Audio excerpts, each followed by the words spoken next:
अस्सलामुअलैकुम। I am doctor Mohammad Nabeel और आज हम पढ़ेंगे कि गोल्जी अपरेटस क्या होता है और ये किस तरह एमसीक्यूज़ इसी टॉपिक से आपके पास आ सकते हैं। तो सबसे पहले बात करते हैं कि गोल्जी अपरेटस के नाम बहुत ज़्यादा है। गोल्जी अपरेटस को गोल्जी बॉडी भी कहा जाता है, ठीक है। गोल्जी अपरेटस को गोल्जी बॉडी भी कहते हैं। इसके साथ साथ इसको एक और भी नाम दिया जाता है जिसको बोलते हैं डेक्टियोसोम, ठीक है। अब आपके पास एमसीक्यूज़ या तो इस नाम से आ सकता है, इस नाम से भी आ सकता है और इस नाम से भी आ सकता है। आपने पहले इनको अच्छी तरह देख लेना है कि ये किस यानी कि गोल्जी अपरेटस के कितने नाम हैं। अब ये स्ट्रक्चर जो है सबसे पहले जिसने डिस्कवर किया था, डिस्कवर्ड का मतलब है जिसने सबसे पहले जिस साइंसदान ने इसके बारे में पढ़ा था या देखा था, उस शख्स का नाम है कैमिलो, ठीक है, कैमिलो गोल्जी। कैमिलो गोल्जी एक साइंसदान था। उसने सबसे पहले गोल्जी यानी कि जो चीज़ें देखी क्या कि ये सेल के अंदर कोई ना कोई ऐसी चीज़ है, इसीलिए उसने अपने नाम पे ऊपर दरियाफ्त किया, इसीलिए उसको गोल्जी अपरेटस कहा जाता है। क्यों? क्योंकि कैमिलो गोल्जी ने उनको देखा था।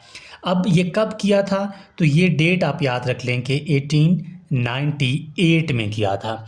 ये आपके कितने एमसीक्यूज़ बने? ये भी एमसीक्यूज़ बन के आ सकता है, ये भी बन के आ सकता है और ये भी बन के आ सकता है। अब ये आपने देख लिया। अब सबसे पहले जो कैमिलो गोल्जी था उसने देखा कि ये कौन कौन से सेल्स में प्रेजेंट होते हैं, ठीक है, कि दे आर प्रेजेंट इन ये प्लांट सेल्स में भी होते हैं, एनिमल सेल्स में भी होते हैं, ठीक है। Presents in plants and animal cell. ये प्लांट और एनिमल दोनों सेल में ये पाए जाते हैं। अब जो है कैमिलो गोल्जी ने देखा कि जब उसने सबसे पहले देखा कि क्या चीज़ें हैं ना, उसने देखा कि एक कोई नेटवर्क है, फ्लैट एंड मेम्ब्रेन स्ट्रक्चर है। यानी उसने सबसे पहले देखा कि कोई चीज़, कोई नेटवर्क के फॉर्म में कोई चीज़ है, ठीक है। अब कैमिलो ने जैसे ही इसके ऊपर स्टडी करना स्टार्ट किया उसने देखा कि कोई नेटवर्क है और वो नेटवर्क यानी क्या है? गुच्छा है कोई चीज़। किस चीज़ों का गुच्छा है? नेटवर्क ऑफ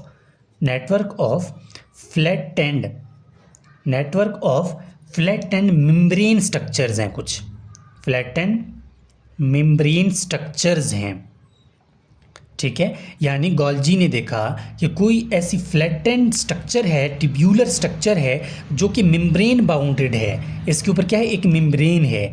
अब ये हैरान था कि इसको क्या नाम दूं। उस टाइम तो उसको ये नहीं पता कि गोल्जी अपरेटस होगा, ठीक है। अब है ये उसने हैरान था कि इसको क्या नाम दूं। इस पूरे एक ही जो फ्लैटेंड स्ट्रक्चर है उसको इसने नाम दिया था कि इसको मैं नाम दूंगा सिस्टर्नी। उसने नाम क्या दिया था? सिस्टर्नी। इसने एक फ्लैटेंड स्ट्रक्चर को नाम दिया था सिस्टर्नी। अब जब बहुत सारे ऐसे बहुत सारे फ्लैटेंड स्ट्रक्चर एक पूरे स्टाक की फॉर्म में नज़र आएगा, फिर उसको क्या बोलेंगे? देखो ना, एक को तो हमने क्या नाम दिया? सिस्टर्नी। अब बहुत सारे सिस्टर्नी जब मिलेंगे तब इसको क्या नाम दिया जाता है? तब इसको नाम दिया जाता है गोल्जी अपरेटस का। तब इसको क्या बोलेंगे? नाम देंगे, यानी कि stock of cisternae is called Golgi apparatus. अब तक हमने क्या पढ़ा? देखो, अब तक हमने सिर्फ ये पढ़ा कि ये कितने नाम हैं इसके, गोल्जी अपरेटस के, डिस्कवर किसने किया और कब किया, कहाँ कहाँ मौजूद होता है, प्लांट सेल्स में भी होता है, एनिमल सेल में भी होता है। और हमने देखा कि ये आखिर है क्या, जो चीज़ हम पढ़ रहे हैं ये नेटवर्क है, यानी कि एक गुच्छा नुमा चीज़ है सेल के अंदर। अब उस गुच्छे को और देखा गया तो उसको देखा कि यार वो एक मेम्ब्रेन बाउंडेड फ्लैटेंड स्ट्रक्चर्स हैं, ठीक है। अब इसके ऊपर एक मेम्ब्रेन भी है। अब उसने एक फ्लैटेंड स्ट्रक्चर को देखा तो उसने उसको नाम दिया कि ये सिस्टर्नी है। अगर मैं कहूँ ये पेन है, जब मैं बहुत सारे पेन को जब मिलाऊंगा तब इनको मैं एक नाम दूंगा, उसको इसने नाम दिया था। एक पेन को सिस्टर्नी बोला, यानी एक फ्लैटेंड मेम्ब्रेन को सिस्टर्नी बोला। बहुत सारे पेन जब मैं मिलाऊंगा तो इसको नाम दिया है उसने गोल्जी अपरेटस का। अब गोल्जी अपरेटस क्या है, ये दोनों आपस में कनेक्टेड है। मैं डायग्राम में भी समझाऊंगा।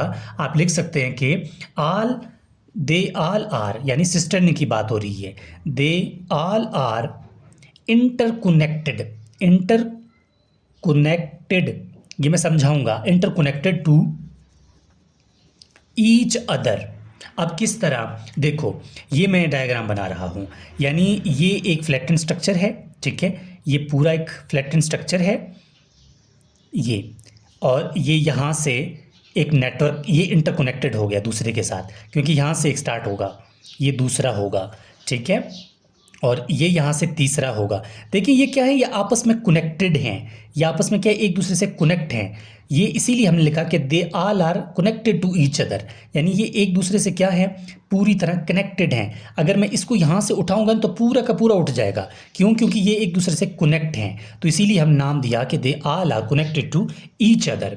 अब देखो, अब यहाँ पर डिफरेंट क्या हैं, वेजिकल्स भी अटैच्ड होते हैं, यहाँ पर डिफरेंट वेजिकल्स भी अटैच्ड होते हैं, तो उनको क्या नाम देंगे, अब इनको हम पढ़ते हैं आगे। जब आप इनकी स्ट्रक्चर पढ़ते हैं ना गोल्जी अपरेटस की, तो इनके ऊपर कुछ वेजिकल्स भी पाए जाते हैं, तो vesicles attach on that area, उसको हम क्या बोलते हैं, यानी जिस जिस जगह पर यानी कि वेजिकल्स अटैच होंगे गोल्जी अपरेटस को, उस पॉइंट को हम बोलेंगे कि ये गोल्जी कम्प्लेक्स कहा जाता है, ठीक है। तो हम क्या कहेंगे कि vesicles attached on that area of Golgi apparatus is called Golgi complex. ये एक आपका एक एमसीक्यूज है, ठीक है, गोल्जी कम्प्लेक्स। अब आपसे पूछते हैं कि what is the difference between Golgi apparatus and Golgi body. तो इसमें मेन डिफरेंस ये है, स्टूडेंट्स अक्सर कंफ्यूज हो जाते हैं कि what is the main difference between Golgi apparatus and Golgi body. देखो गोल्जी बॉडी गोल्जी कम्प्लेक्स में क्या फ़र्क है, ये आपने गौर करना है। गोल्जी बॉडी यानी कि गोल्जी अपरेटस के जिस जगह पर भी वेजिकल्स पाए जाते हैं ना, उसको हम बोलते हैं गोल्जी कम्प्लेक्स, ठीक है। तो इस पॉइंट को आपने नहीं भूलना। अब जो हमारे पास ये जो ऊपर वाला एरिया है ना, इनको हम डिवाइड करते हैं। ये ऊपर वाले एरिया को गोल्जी अपरेटस को हम एक और नाम देते हैं, नीचे वाले एरिया को हम एक और नाम देते हैं। जो ऊपर वाला एरिया होगा इसको बोलेंगे फॉर्मिंग साइट, ठीक है, ये याद रखना है, इसको बोलेंगे फॉर्मिंग साइट। जो नीचे वाला एरिया होगा इसको बोलेंगे मैच्योरिंग साइट। देखो अब फॉर्मिंग साइट से क्या मुराद, फॉर्मिंग साइट जो है ना, ये आउटर स्ट्रक्चर होता है, या सिंपल लिखो कि आउटर एरिया होता है या आउटर साइड होता है। जो मैच्योरिंग साइट है ये इनर साइट होता है या इनर एरिया होता है, ठीक है, इनर एरिया या इनर रीजन, ये समझ आ गया। अब जो हमारे पास फॉर्मिंग साइट है ना, ये कनकेव सरफेस है, इसका कनकेव सरफेस, इसका क्या कनकेव सरफेस है। अब जो ये मैच्योरिंग साइट है ये क्या है, ये इसका कनकेव, ये कनकेव है, ये कन्वेक्स है, कन्वेक्स साइट है, ठीक है। अब कनकेव और कन्वेक्स का कॉन्सेप्ट अगर नहीं पता तो ज़रूर पूछें, मैं ज़रूर समझाऊंगा। वीडियो लेंथी ना हो इसीलिए मैं काम ज़्यादा कर रहा हूँ, ठीक है। ये आपको 2-3 एमसीक्यूज और मिल गए। अब याद रखना कि ये जो फॉर्मिंग साइट है ये कैसे बनता है, यही तो सवाल है ना। फॉर्मिंग साइट जब ऐसे बनता है कि जब भी, यानी कि इट इज़ फॉर्म्ड बाय, मैं लिख लेता हूँ पहले, इट इज़ फॉर्म्ड बाय, ये कैसे बनता है ये area, it is formed by fusion of, किस चीज़ से फ्यूजन होती है, वेजिकल ऑफ, यानी कि फ्यूजन होती है वेजिकल्स से, ठीक है, फ्यूजन होती है वेजिकल्स के, यानी कि वो वेजिकल्स कहाँ से अराइज होते हैं, arises from smooth endoplasmic reticulum, ठीक है। तो उन वेजिकल, जो वेजिकल स्मूथ एंडोप्लाज्मिक रेटिक्यूलम से आते हैं, उनकी फ्यूजन हो जाती है, फ्यूजन के बाद जाकर क्या बनता है, इसकी फॉर्मिंग साइट बनती है। और ये जो हमारे पास मैच्योरिंग साइट है ये फिर बनती नहीं है, क्योंकि देखो ना, फ्यूजन, जितना फ्यूजन वेजिकल्स का होता रहेगा हमारे पास फॉर्मिंग साइट बनते रहेंगे। मैच्योरिंग साइट का क्या मतलब है, ये ब्रेक डाउन होता जाता है, ठीक है, इट इज़ ब्रेक डाउन, ये क्या है, टूट जाता है, इससे कोई इसका वो काम आगे नहीं होता।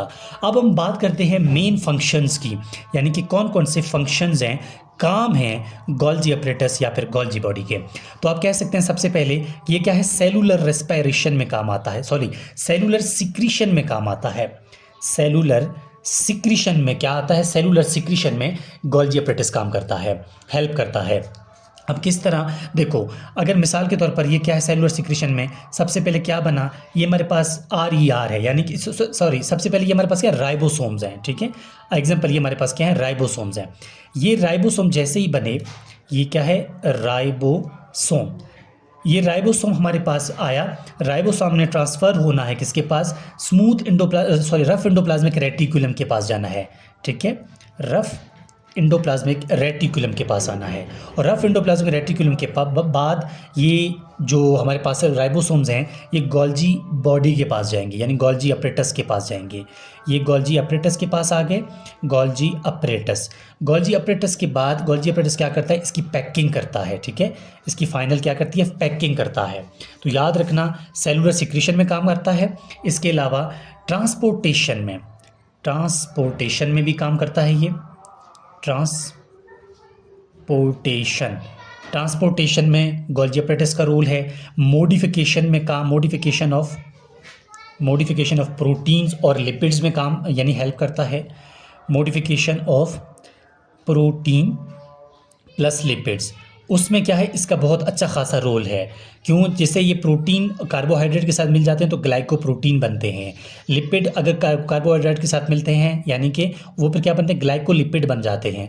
ये किसकी मौजूदगी में होता है, ये गोल्जी अपरेटस की मौजूदगी में मिलता है। इसीलिए मॉडिफिकेशन का नाम दिया कि प्रोटीन्स को भी मतलब जो ट्रांसपोर्ट भी कर सकता है, मॉडिफाई भी कर सकता है, और लिपिड्स को भी ट्रांसपोर्ट भी कर सकता है और इसकी मॉडिफिकेशन भी कर सकता है। तो ये है हमारे पास all detail of Golgi apparatus, Golgi body या फिर गोल्जी कम्प्लेक्स की। तो उम्मीद है आपको ये डिटेल के साथ समझ आ गया होगा। प्लीज़ चैनल को सब्सक्राइब कर लें, आगे शेयर कर लें।